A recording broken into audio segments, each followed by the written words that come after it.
TikTok பிரபலம் ஏஷா எனப்படும் ராஜேஸ்வரி அப்பாவு இணைய பகடிவதையினால் பாதிக்கப்பட்டு உயிரை மாய்த்து கொண்ட சம்பவம் தொடர்பில் 43 வயது லாரி ஓட்டுநரான சதீஷ்குமார் மற்றும் 34 வயது ஷாலினி மீது இன்று குற்றம் சாட்டப்பட்டது.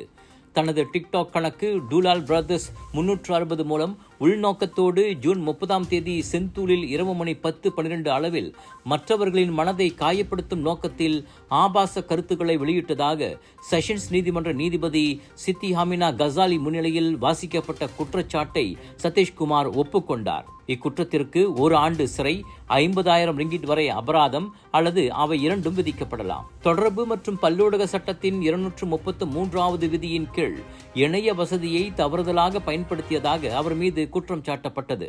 மற்றொரு நீதிமன்றத்தில் சினத்தை ஏற்படுத்தும் மற்றும் அமைதியை சீர்குலைப்பதற்காக அவதூறு ஏற்படுத்தும் நோக்கத்தில் செயல்பட்ட குற்றச்சாட்டை ஒப்புக்கொண்ட ஷாலினிக்கு 100 ரிங்கிட் அபராதம் விதிக்கப்பட்டது.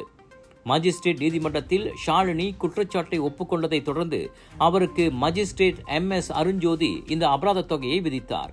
முதியோர் இல்லத்தின் தொழிலாளியான ஷாலினி தனது டிக்டாக் கணக்கின் மூலம் ஜூலை 1ஆம் தேதி அதிகாலை 4 மணி அளவில் அவதூறு குறிப்புகளை வெளியிட்டதாக குற்றம் சாட்டப்பட்டார். கூடிய பட்சம் 100 ரிங்கிட் அபராதம் விதிக்கப்படும் 1955ஆம் ஆண்டின் சிறு குற்றங்கள் சட்டத்தின் 14வது விதியின் கீழ் ஷாலினி மீது குற்றச்சாட்டு கொண்டு வரப்பட்டது.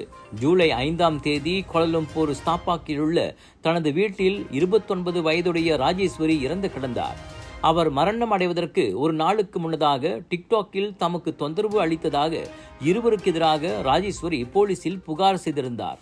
இதனிடையே அதே டிக்டாக் கணக்கில் புஷ்பா என்ற பெண்ணுக்கு தொந்தரவு கொடுத்ததாக சதீஷ்குமார் மீது மேலும் ஒரு குற்றச்சாட்டு கொண்டு வரப்பட்டது.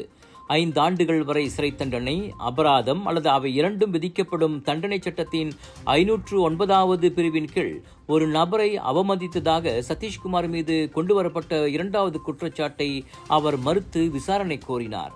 சதீஷ்குமார் இணையத்தில் பதிவேற்றம் செய்த அம்சங்களினால் கடுமையான மன உளைச்சலுக்கு உள்ளான ராஜேஸ்வரி இறந்து கிடந்ததை தொடர்ந்து வழக்கு விசாரணை முடியும் வரை அவர் நீதிமன்றத்திற்கு வருவதை உறுதிப்படுத்துவதற்கு ஜாமீன் தொகையை அதிகரிக்கும்படி அரசாங்க தரப்பு துணை வழக்கறிஞர் சப்ரி உத்மான் நீதிமன்றத்தை கேட்டுக்கொண்டார். இதனைத் தொடர்ந்து சதீஷ்குமாருக்கு ஒவ்வொரு குற்றத்திற்கும் தலா 18,000 ரிங்கிட் ஜாமீன் வழங்க நீதிமன்றம் அனுமதி வழங்கியது.